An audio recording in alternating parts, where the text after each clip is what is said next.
જય હિન્દ મિત્રો, આ દિવ્યાબેન પાથર છે, જેઓ હાલ જ અગ્નિવીર આર્મીની થિયરી, પ્રેક્ટિકલ અને મેડિકલ ત્રણેય એક્ઝામમાં પાસ થઈ ગયા છે. અને ખૂબ ખૂબ અભિનંદન દિવ્યાબેન. આપણી જર્ની વિશે થોડુંક જણાવશો આપણી દીકરીઓને? હું અહીંયા છે ને એસએસસી જીડીનું એક્ઝામ દેવા આવી હતી. એનું ગ્રાઉન્ડ હતું, એસએસસી જીડીના ગ્રાઉન્ડમાં થઈ ગઈ. 8માં હતું અને 8માં હતું તો આમાં પાસ થઈ ગઈ.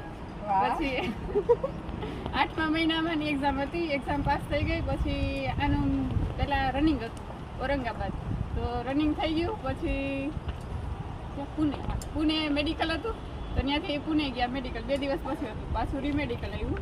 તો રીમેડિકલ છે ને 29 તારીખે હતું, 19 તારીખે હતું. પછી ત્યાંથી ડાયરેક્ટ ઘરે. કંઈ અઘરું લાગ્યું? ના મેડમ, એવું કંઈ બહુ હાર્ડ નહોતું. સ્ટાફે બહુ સારો હતો, બહુ સપોર્ટ કરતો. સરસ. અહીંયાની જર્ની થોડીક કયો કે અહીંયા જે ગ્રાઉન્ડ પ્રેક્ટિસ તમે કરતા હતા ત્યારે કેવી મુશ્કેલીઓનો સામનો કરવો પડ્યો? મેડમ હું તો ન્યા કરવો પડ્યો. પણ તમને કેવી મુશ્કેલીનો સામનો? મેડમ હું ન્યા પડી ગઈ હતી ગ્રાઉન્ડમાં. ઓ બાપ રે! પછી દોડીને ઊભી થઈ?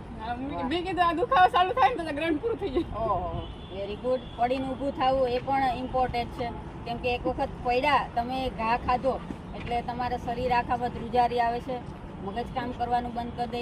પણ ઇઝી સેકન્ડે જો તમે ઊભા થઈ ગયા તો તમે તરત જ એ ગ્રાઉન્ડ પૂરું કરી શકો છો ડબલ ગણી તાકાત સાથે.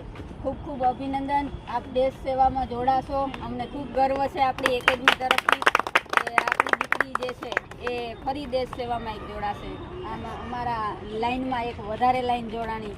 ખૂબ ખૂબ ધન્યવાદ અને ખૂબ ખૂબ અભિનંદન.